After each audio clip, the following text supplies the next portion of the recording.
Es geht nichts über gefüllte Fladenbrote, ob zum Lunch, für unterwegs oder auf Vorrat. Gözleme könnt ihr mit ganz simplen Zutaten zu Hause backen und das Zubereiten macht richtig Spaß. Hi zu Lucky Recipes, wir zeigen euch heute 2 Füllungen für Gözleme, einmal mit Spinat und Käse und eine leckere würzige Kartoffelfüllung. Als erstes beginnen wir aber mit dem Teig. Der Teig ist denkbar einfach und besteht aus Mehl, Salz, einer Prise Zucker, Öl und Wasser. Alles Grundzutaten, die ihr sicher schon zu Hause habt. Beim Mehl könnt ihr von Type 405 bis hin zu einer nährstoffreicheren Sorte wie etwa Type 505 wählen. Ich mische mir gern unser Mehl mit Type 405 und ein wenig Atta-Mehl, ein besonders feines indisches Vollkornmehl, wodurch unser Gözleme-Teig eine beige Farbe annimmt. Wichtiger als die Farbe ist aber die Konsistenz. Ein schöner Gözleme-Teig ist geschmeidig und weich und unterscheidet sich in der Konsistenz kaum von einem indischen Chapati-Teig. Am liebsten arbeite ich mit warmem Wasser. Das gieße ich nach und nach in das Mehl und verrühre es erst mit einem Löffel, so saugt das Mehl schon mal das Wasser auf. Die Wassermenge kann dabei von Mehl zu Mehl etwas abweichen. Natürlich geht es auch in einer Küchenmaschine. Aber mir macht das Kneten mit den Händen am meisten Spaß und ich habe volle Kontrolle über den Teig, besonders wenn ich mit unterschiedlichen Mehlsorten arbeite. Wenn ihr das Gefühl habt, dass es nach 2 Minuten immer noch zu klebrig ist, gebt ihr eine kleine Menge frisches Mehl drüber und arbeitet es schön in den Teig ein. Der halbe Esslöffel hat schon gereicht und wie von Zauberhand klebt der Teig nicht mehr.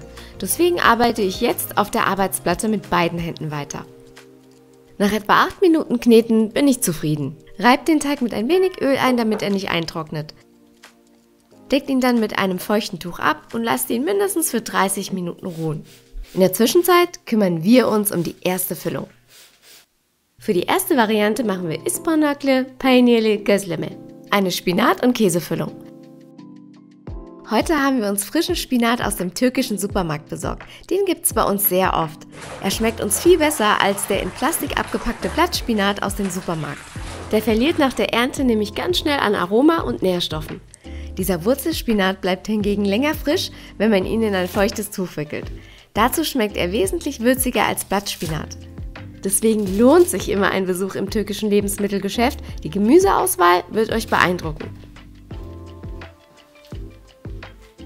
Bei beiden Füllungen werde ich Zwiebeln anbraten und das mache ich jetzt schon in einem Zug. Ich habe dafür eine Gemüsezwiebel genommen, die etwa 300 Gramm wiegt und sie vom Braten in etwas größere Würfel geschnitten für ein wenig mehr Biss in der Füllung. Das sind milde Zwiebeln, die wollen wir nicht bräunen, sondern nur so lange anbraten, bis sie schön weich sind. Sobald sie glasig sind, lege ich sie mir für später zur Seite. Als nächstes kommt der Spinat dazu. Ihr könnt für eine schnellere Variante auf TK-Spinat zurückgreifen. Da würde ich einen großblättrigen nehmen und 150 Gramm TK-Spinat sollten reichen. Ich mag es gerne, wenn die Füllung nicht zu fein ist, deshalb auch der großblättrige Spinat. So hat man saftigen Spinat, wenn man in die Brote beißt. Sobald der Spinat weich ist, gebe ich gehackte Petersilie und die Hälfte der Zwiebeln dazu. Dann lasse ich die Zutaten bei geschlossenem Deckel dünsten, damit sie schneller ihr Wasser verlieren. Ihr seht, wie viel Wasser herausgekommen ist. Die Füllung ist noch zu wässrig, das würde die Brote aufweichen. Lasst sie deshalb weiter braten, bis das Wasser verdampft ist.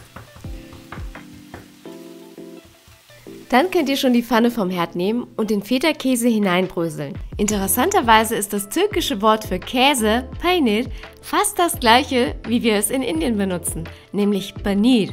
Jetzt noch mit Pfeffer abschmecken und prüfen, wie viel Salz noch hineingehört. Übrigens wundert euch nicht, die grüne Farbe vom Spinat wird etwas verblassen, da die Molke vom Käse viel Säure hat. Der Käse sollte daher lieber noch etwas abtropfen. Als nächstes mache ich die Kartoffelfüllung. Dafür haben wir die Kartoffeln schon vorgegart. Und vorhin habe ich ja schon die Zwiebeln vorgebraten, weil ich 2 Füllungen mache. Falls ihr nur die Kartoffelfüllung machen wollt, könnt ihr auch anstatt der Zwiebel Lauch nehmen. Das schmeckt auch sehr lecker. Ich habe gesehen, wir haben noch ein paar Frühlingszwiebeln im Kühlschrank übrig. Die schneide ich einfach mit rein. Als erstes röste ich mir ein paar Chiliflocken an. Meine sind etwas schärfer als das türkische Pul Biber. Dann kommt noch Paprikamark sowie Tomatenmark dazu. Die leichte Säure der Tomaten passt gut zu den Kartoffeln und Paprikamark bringt noch eine weitere Würze. Falls ihr kein Paprikamark zur Hand habt, nehmt etwas mehr Tomatenmark. Dann einfach die gekochten Kartoffeln stückeln und leicht reinstampfen. Ich mag es, wenn es noch etwas stückig bleibt.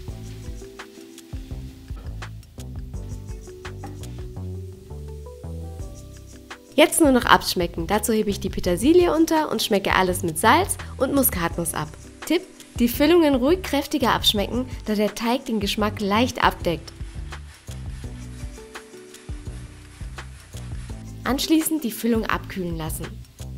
Der indische Cousin von Batata Gözleme heißt übrigens Aloo ka Paratha. Das haben wir euch hier verlinkt. Die Kartoffeln werden anders gewürzt und das Befüllen ist ein bisschen schwieriger. Deshalb, wenn ihr noch nie Fladenbrote befüllt habt, fangt ruhig erst mit Gözleme an. Wie das Befüllen geht, zeige ich euch jetzt. Und wenn ihr generell unsere Videos gut findet, vergesst nicht, unseren Kanal zu abonnieren.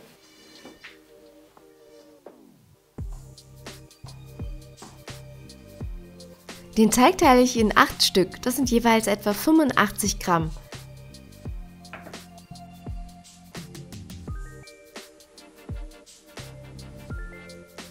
Dann rolle ich den Teig ziemlich dünn aus. Dabei immer darauf achten, dass eine dünne Mehlschicht vorhanden ist, damit die Fladen nicht kleben bleiben. Das erste Mal Gözleme habe ich auf Klassenfahrt in der Türkei, genau gesagt Istanbul, gegessen. Dort sieht man oft Frauen traditionell gekleidet auf dem Boden sitzen, zusammen die Brote backen. Sie benutzen einen langen, dünnen Teigroller, damit kann man Teige besonders groß und dünn ausrollen. Es ist auf jeden Fall eine sehr gesellige Art, gemeinsam zu kochen.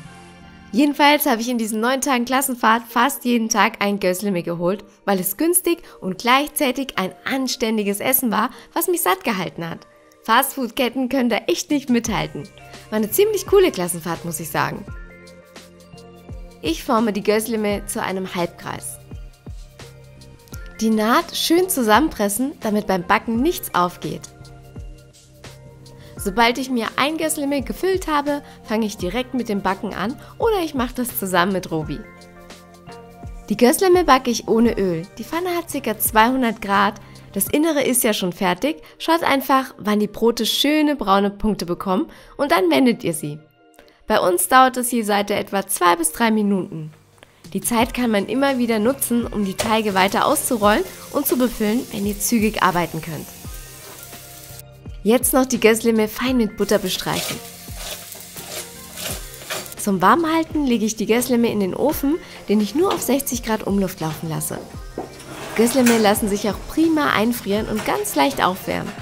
Da solltet ihr aber frischen Spinat verwenden und nicht den TK-Spinat nach dem Zubereiten wieder einfrieren. Gözleme ist übrigens auch ein super Essen zum Mitnehmen. Das war schon immer so, weil es aus der Nomadenkultur kommt. Ob ins Office, zum Picknick oder als leckeres Pausenbrot, die anderen werden sicher neidisch werden. Viel Spaß beim Nachkochen und bis zum nächsten Video. Tschüss! Afiyet olsun.